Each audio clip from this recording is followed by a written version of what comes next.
gnocchi is difficult. Making gnocchi is a pain. Making gnocchi is going to take a long time. Making gnocchi is actually really fun, and it's very simple. There's no special equipment needed, just a simple bowl, a spatula, a knife, and if you want to get fancy, you can use a scraper. You'll also want some baking trays lined with paper so that you can keep the gnocchi from sticking when you're storing them. You'll need to start with top quality ingredients, and that's the secret to making good ricotta gnocchi. The first one I have is some ricotta, and this is full fat ricotta. I'm using 500 grams of this, and I'm going to tip that out into my bowl. And you don't want to use the low fat stuff. That is absolutely forbidden. I also have some flour, which I'm going to add 200 grams of flour, and this is 00 flour, which is an Italian flour which has been finely milled. It almost feels like corn flour. It's so fine. And this is used in most pasta making, and you can get it at supermarkets now.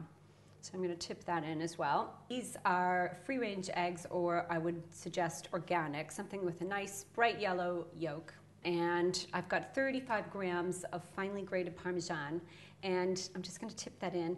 You should use Parmesan which has been aged 2 years, the proper thing, and you can always tell because it has these little markings on the side of it, and that means it's been aged for the required time.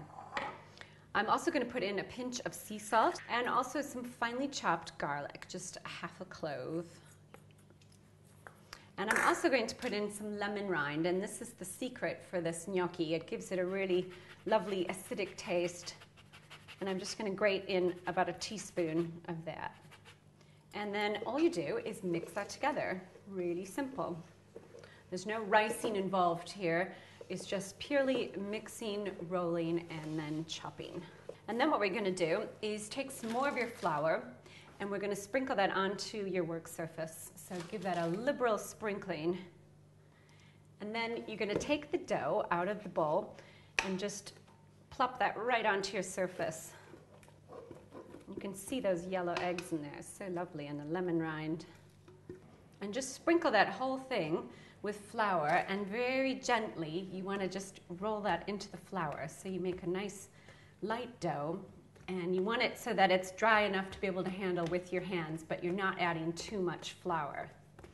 And cut this into 4 pieces. You can cut it into 6, sometimes that's easier to roll out. And just put them over to the side, and take your one piece and just roll it again in more of the flour. And what you're going to do is just roll this with 2 hands like you're rolling out a long snake. Okay, so you just want to get it longer and skinnier, just like this. Okay. Now, when you've got it about this thickness, you can use your knife and just cut off little either 1/2 inch to 1 inch pieces, and just cut those like that. And I just toss it in a bit more of the flour. And now I've got my baking sheet here, and what I'm going to do is sprinkle this with semolina flour, and this will help it from sticking. Now, most of the time you're going to make gnocchi, you're probably not going to make it and serve it straight away. You probably want to store it for a while in the fridge. So you can actually do this on the morning of. Make your gnocchi, put it on the tray with the semolina, and then cover it with semolina and plastic wrap, and that will keep without sticking for up to 12 hours. Again, roll it in the flour and roll away.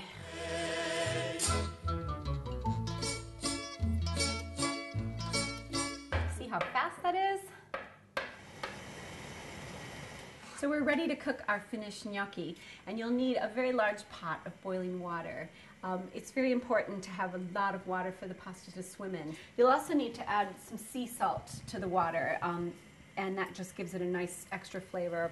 And you'll just pick the gnocchi up with your hands off the tray and just very gently drop them into the water, working quickly as you can. And now you can see here, if you look in the water, that they're just starting to float to the top. So when they've all come to the top, that means they're ready to go, and you can start scooping away. Today I'm going to serve these gnocchi with just a simple red pomodoro spaghetti sauce, which is very simple. It's just garlic, olive oil, and tomatoes. In Italian, gnocchi means little lumps, but what they should have said is that they're divine little pillows of cheese that melt on your tongue. When the world seems to shine like you've had too much wine, that's amore.